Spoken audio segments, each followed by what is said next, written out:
예수님의 교훈 가운데 불의한 청지기의 비유가 있어요. 근데 이 불의한 청지기는 자기 것이 없어요. 다 주인의 것을 맡아 관리하는 사람이었는데 이 사람이 결국은 잘못 관리하다가 주인에게 그 소문이 들어갔어요. 그래서 이 사람을 해고하려고 주인이 그 사람 이제 내가 해고해야 되겠다 하는 말이 그 청지기에게 들어갔어요. 그러니까 그때부터 이 청지기가 자기 권한을 가지고 많은 자기하고 거래하던 사람들한테 탕감 정책을 써줬다. 더 나쁜 짓이잖아요. 우리 인간 편에서 보면. 아니 잘못했다고 잘리려고 하는데 주인의 재산을 예를 들면 밀 100가마를 빌려갔는데 50밖에 안 빌려갔다니까 얼마나 손해를 나게 했어요. 그러면 이 사람이 엄청난 가중 처벌을 받아야 돼요. 근데 예수님은 뭐라고 그 사람을 말했냐면 이 지혜로운 청지기가 그래요. 지혜롭게 했다는 거예요. 아니 재산 축내고 엉터리로 살았는데 뭘 잘했단 말이냐. 여기 히브리어의 그 원어적 개념으로 보면 탕감이라는 말과 용서라는 말이 동일한 단어를 써요. 우리를 시험에 들게 하지 마옵시고 다만 우리를 악에서 구하옵소서 그랬는데 그 앞에 구절이 뭐예요? 우리가 우리의 죄를 사하여 준 것 같이 우리 죄를 사하여 주옵시고 사하다, 탕감하다, 용서하다 같은 단어예요.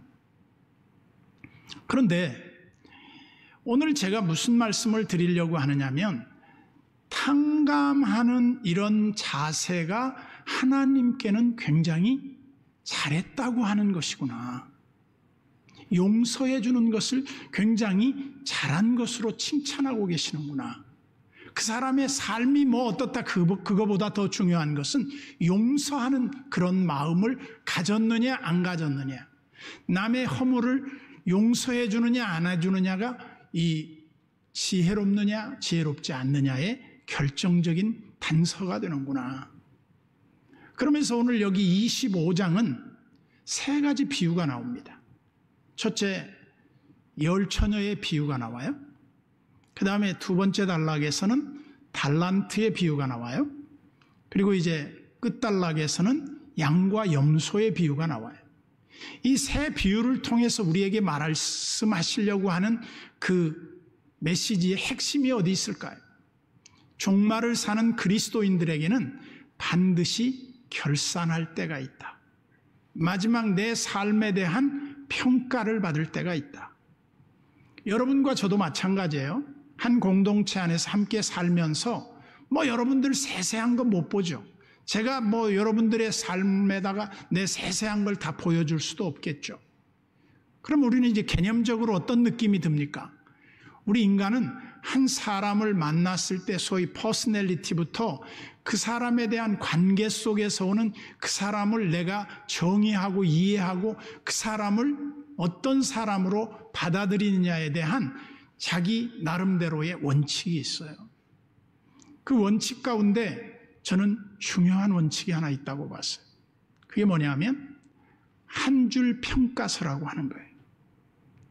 그 사람을 딱 한마디로 말해서 어떤 사람인가라고 물어보면 다른 사람이 그 사람을 겪은 만큼의 어떤 시간에서 그 사람에 대한 퍼스널리티가 딱 떠오르는 거예요. 내 머릿속에는 참 기억에 좋은 사람들이 많아요. 그 중에 하나가 늘 웃는 사람이에요. 항상 웃는 사람. 그 사람이 늘 즐거워서 그렇게 웃을까요? 자기 삶을 그렇게 만드는 거죠. 근데 어떤 사람 제일 심각한 사람이 있어요. 제가 제일 부담스러운 사람 중에 하나가 세상을 심각하게 자기 혼자 모든 짐을 다 지고 가는 사람. 이런 사람들은 사실은 스스로도 살기 힘든 거예요. 웃으면서 여유를 가지고 모든 사람과 더불어 화목하고 좋은 이 관계 맺기를 할 줄 아는 사람이라면 그 사람은 참 좋은 사람이다. 저는 이 달란트 비유에서 제가 뭐 이걸 그냥 해석하고 설명하고 안 해도 다 알아요. 왜? 너무 익숙한 구절이니까요. 5달란트를 장사해서 즉시 가서 남겨가지고 주인이 오셨을 때 칭찬받고 10고울을 받는 거예요. 2달란트 받은 사람도 즉시 가서 장소해서 2달란트를 남겼는데 주인이 잘했다 칭찬받고 그 사람에게 4달란트의 또 보상을 또 해주는 거예요. 그런데 1달란트 받은 사람은 주인에 대해서 굉장한 오해를 했어요. 주인은 깍쟁이 같고 주인은 아주 지독해서 이거 손실을 빚으면 큰일 날 줄 알고 그걸 땅에다 묻어놓고 주인이 왔을 때 그대로 돌려준 거예요. 무책임한 사람이에요. 주님이 우리를 부르셨을 때는 최대한의 안전장치로 우리를 살아가라고 부르신 건 결코 아니라고 봐요. 그래서 저는 이 불의한 청지기의 비유와 이 달란트의 비유에서 충성스럽다고 하는 이 말의 개념을 생각하면서 여러분 세상에서 충성스러운 사람을 만나면 굉장히 감동을 받습니다. 왜? 이 시대가 충성의 가치를 그렇게 높이 평가하지를 않기 때문이에요. 그런데 그 사람이 성공하려고 하면 충성스럽지 않고는 성공할 수 있는 길은 없어요. 어디에 있든지 그 사람이 서 있는 자리에서 최선을 다하고 충성할 때 그 사람한테 일을 맡겨요. 그것이 하나의 원리가 아니겠습니까? 그래서 우리는 인생에 있어 가장 중요한 가치를 무엇으로 봐야 할까 생각을 하면서 저는 충성스러운 사람이 되면 좋겠다. 충성이 뭔가? 헬라어로 보면 피스티스, 그리고 영어로 보면 페이스풀. 그냥 믿음이 꽉 찼다는 얘기죠. 그래서 주님은 우리를 보고 계시겠죠. 그러면서 우리로 하여금 착하고 충성된 종아, 작은 일에 충성했기 때문에 너는 큰 일을 맡을 자격이 있어. 큰 일을 맡겨준단 말이죠. 우리는 거꾸로 생각을 해요. 내가 큰 일만 맡으면 기가 막히게 해놓을 텐데 작은 일은 어떻게 하셨는데요? 여러분 보세요. 바리새인과 세리가 성전에 기도하러 왔습니다. 바리새인의 삶을 일반인들이 따라갈 수 있겠습니까? 엄격한 그들의 삶의 원칙을 누가 따르겠습니까? 근데 그 대조되는 세리가 성전에 와서 고개를 들지도 못하고 아버지여 저는 죄인이로소이다. 저를 불쌍히 여겨주십시오. 우리의 기도문 아니에요? 그런데 주님이 이렇게 평가를 내려요. 저 깨끗한 바리새인보다 세리가 의롭다함을 받았다. 우리의 이 평가 기준은 전혀 그런 기준이 없어요. 그런데 주님은 왜 그런 기준을 내리셨을까? 저는 곰곰이 생각을 해봤어요. 그 이유는 단 하나라고 봐요. 그게 뭐냐? 그 사람이 자기 자신의 태도를 얼마나 겸손하게 하나님 앞에서 알고 있는가? 우리가 포도원 품꾼의 비유에서도 예수님이 말씀합니다. 뭐라고 말합니까? 하나님 나라는 이와 같으니 어떤 사람이 포도원을 경영하는데 포도원 일꾼이 필요하다. 하나님 나라에도 일꾼이 필요하다는 거예요. 그래서 주인이 시장에 가서 일꾼을 부르러 갔어요. 그래서 아침 6시에 온 사람, 그리고 아침 9시에 온 사람, 12시에 온 사람, 오후 3시에 온 사람, 오후 5시에 온 사람. 이제 1시간 일하면 끝나는 거예요. 근데 예수님이 그 맨 나중에 온 사람에게 한 데나리온을 줍니다. 너무 잘하는 얘기죠. 왜 그렇게 했을까요? 저는 이 1시간 동안 일한 사람이 아무리 일을 많이 하고 잘했다 해도 하루 종일 일한 사람하고 그 일의 분량이 같겠습니까? 저는 여러분들 중에서도 오해하지 않았으면 좋겠어요. 나는 이 교회 3대째 다녀. 뭐 아직 우리 3대째 다니는 사람은 없겠지만, 있네요. 있어. 3대째 다니는 사람이 있어. 그런데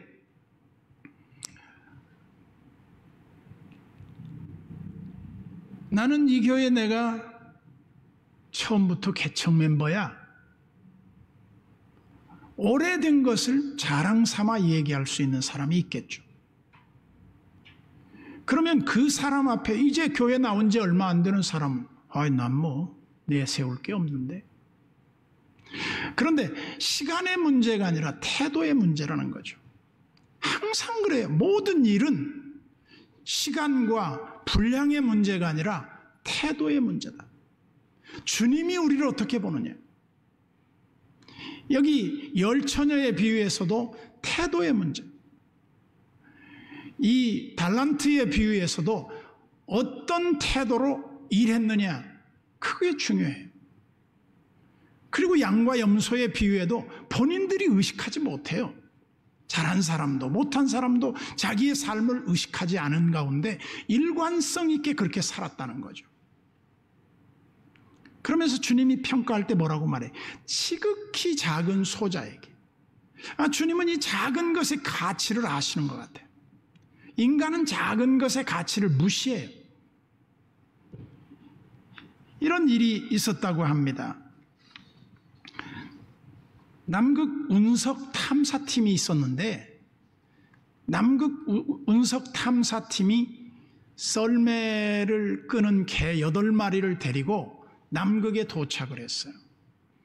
그런데 남극에 한 번도 그런 강풍이 분 적이 없는데 그 25년 만에 기상이변으로 말미암아 이 대원 중에 한 명이 바람에 낭떠러지로 떨어져서 골절상을 입어요.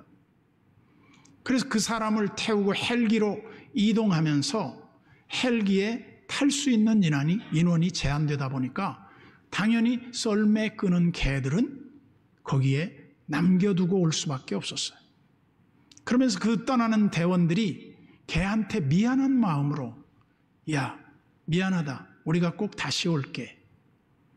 그 대신 너희들 여기다 먹이를 많이 놓을 테니까 너희들 먹고 기다려라.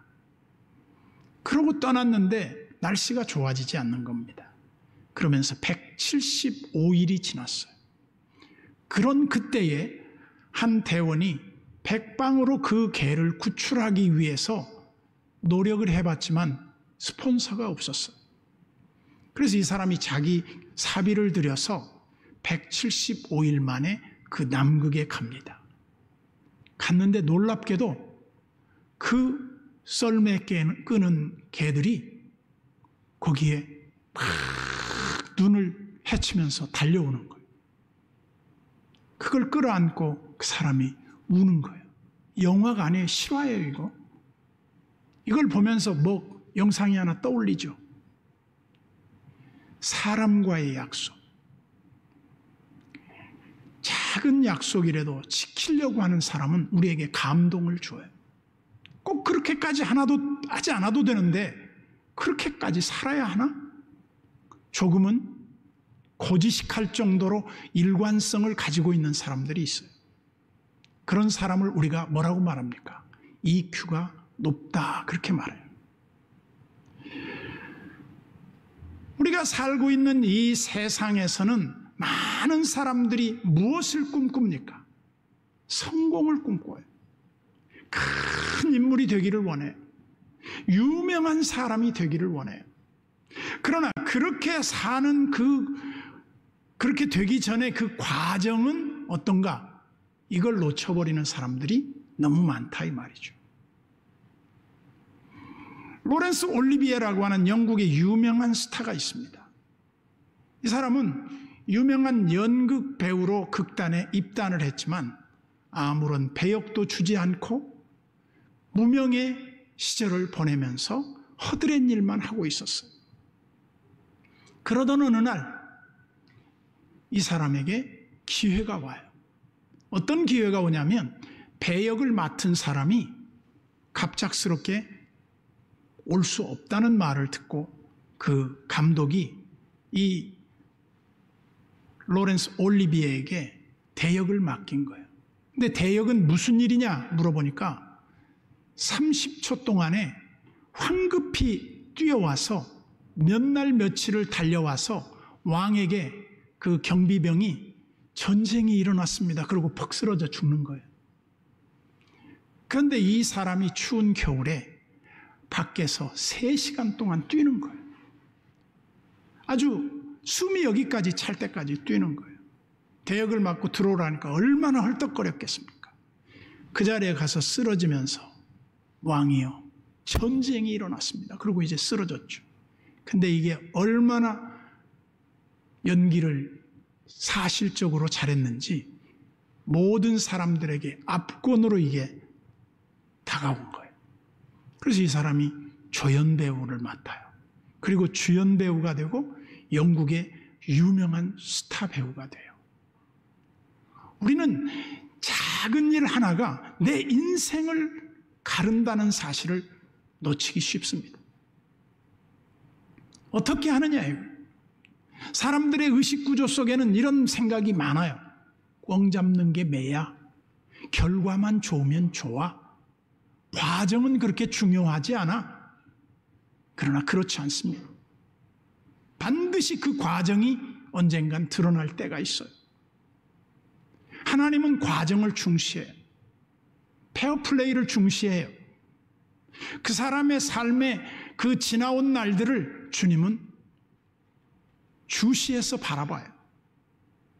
오늘 여기 5달란트 받은 종과 2달란트 받은 종이 뭐가 그렇게 훌륭하냐? 그것은 다름 아닌 주인의 의도에 대해서 이해하고 주인의 의도대로 살았다는 겁니다. 이런 유사한 이야기는 많아요. 우리가 강철왕 카네기의 후계자 지명 문제에 있어서 여러분들도 한번 들어보셨을 겁니다. 강철왕 카네기는 맨손으로 와서 강철왕이 돼요. 미국에. 철강왕이 돼요. 근데 그가 가장 피크를 지날 때 후계자 지명 과정이 남았어요. 그때 수많은 사람들이, 석학들이 소위 카네기 회사의 직원으로 있었어요. 유능한 리더들이 가득 찼었어요. 근데 누가 후계자 지명을 받느냐? 쉬브라고 하는 사람이 지명을 받아요. 근데 그 쉬브라는 사람은 누구냐면 강철왕 그 카네기 회사의 정원 청소부로 취직한 사람이에요. 근데 이 사람이 정원 청소부를 맡겼는데 정원뿐만 아니라 온 회사를 다 청소하고 다녀요. 그리고 심지어는 회사 안에까지 다 청소를 했어요. 사람들이 이구동성으로 이 사람이 오고 나서 회사가 깨끗해졌다. 그리고 이 사람한테 자꾸 추천을 하니까 이 사람이 직원 채용이 돼요. 그리고 나서 나중에 이 사람이 강철왕의 뒤를 이어 회장이 돼요. 무엇 때문에? 딱 하나였어요. 이 사람이 나중에 회사의 수위로 있을 때 한 번도 회장이 퇴근하기 전에는 퇴근한 적이 없었대요. 업무 시간 외에. 이러한 사람을 하나님도 찾고 계시지 않을까? 미션이 다 눈앞에 있는데 업무 시간 끝났다고 그냥 가버리는 사람. 신발도 안 팔고 가는 직원. 참 이해할 수가 없어. 우리의 이 자금이 우리의 위대함을 만드는 결정적인 단초가 될 수 있다. 이거를 우리는 놓치고 자꾸 왜 나한테 위대한 일을 안 맡기는가? 나는 충분히 능력을 갖췄는데. 그런데 그거를 중요하게 보지 않는다는 거예요. 우리가 이 세상에 많은 감동을 주는 사람들은 한마디로 말하면 어떤 사람들이었는가? 이에 대한 확고한 해답이 딱 하나 있어요. 그 사람들은 충성스럽게 일했던 사람이다. 제가 여러분들을 예를 들어 추천서 써달라 그러면 여러분들하고 저하고 오래 만났어요. 내가 추천서를 하나 써줘요. 근데 쓸 것이 없는 사람도 있는가 하면 너무 쓸 게 많은 사람이 있을 거예요. 그럼에도 불구하고 한 줄만 소개해 주세요. 써주세요. 그럼 제일 좋은 평가가 뭐겠어요? 아, 그 사람 신실한 사람입니다. 그 사람 충성스러운 사람입니다. 그리고 그 사람 다른 사람과 잘 어울릴 줄 아는 사람입니다. 더 이상 뭘 바라요? 다른 건 안 봐도 돼요. 우리가 살아가는 이 세계가 그렇게 복잡한 것 같지만 복잡하지 않습니다. 난 여러분들이 항상 웃으면서 살면 좋겠어요. 그리고 다른 사람과 관계 맺기에 자꾸 불편한 가시가 되면 안 돼요. 그리고 더 나아가서는 여러분들이 모든 면에서 다른 사람한테 겸손한 모습으로 보여지면 좋겠어요. 그것이 충성과도 연관이 돼 있어요. 내 자리에서 묵묵히 일하다 보면 그 사람은 결코 아무도 안 보는 것 같지만 다 드러나게 돼 있어요. 제가 영국에 갔을 때 놀란 일이 하나 있어요. 영국은 커튼이 집에 2개가 쳐 있더라고요. 하나는 반투명 이렇게 밖이 보이는 천이 하나 있고 그 안에는 완전히 가려지는 커튼이 있어요. 그런데 대부분 영국의 그 런던에 많이 살고 있는 분들이 노령화되어 있어요. 그래서 나이가 많으신 분들이 사는데 아침에 일찍 일어나서 밖에 나오는 게 아니라 그 안에 안 보이는 커튼을 걷고 그 밖이 훤히 내다 보이는 얇은 커튼막 뒤에 그들이 의자에 앉아서 밖을 바라보고 있어요. 동네에서 일어나는 일을 이분들이 다 보고 있는 거예요. 제가 언젠가 그런 말을 들었습니다. 우리나라에서 아주 고생하고 굉장히 훌륭한 사람이 미국 유학을 갔는데 이제 시민권자가 되고 거의 올 A 그야말로 탁월한 성적표를 받고 모 회사에 그 지원을 했는데 그 회사에서 떨어졌다는 거예요. 아니 내가 떨어지면 이 회사 나보다 공부 잘한 사람이 없는데 나를 왜 떨어뜨렸을까? 또 다른 데 내보니 또 떨어져요. 대부분 다 떨어진 거예요. 그래서 나중에 물었다는 거예요. 왜 저를 떨어뜨렸습니까? 그랬더니 너는 공부도 잘했고 모든 면에 똑똑하고 다 좋은데 네가 몰래 북한에 한번 다녀온 적 있지. 이게 딱 걸린 거예요. 정식 허가를 받고 갔으면 괜찮았는데 몰래 갔다 왔다는 거예요. 이게 그 사람의 발목을 잡으리라고는 아무도 생각을 못했던 거죠. 미국 사람들의 이 기독교 정신의 탁월함이 대단합니다. 이 사람들의 그 반공 정신은 우리가 상상을 초월할 정도로 강해요. 그래서 우리는 작은 일 하나가 내 인생의 결정적 단서를 만들고 있다.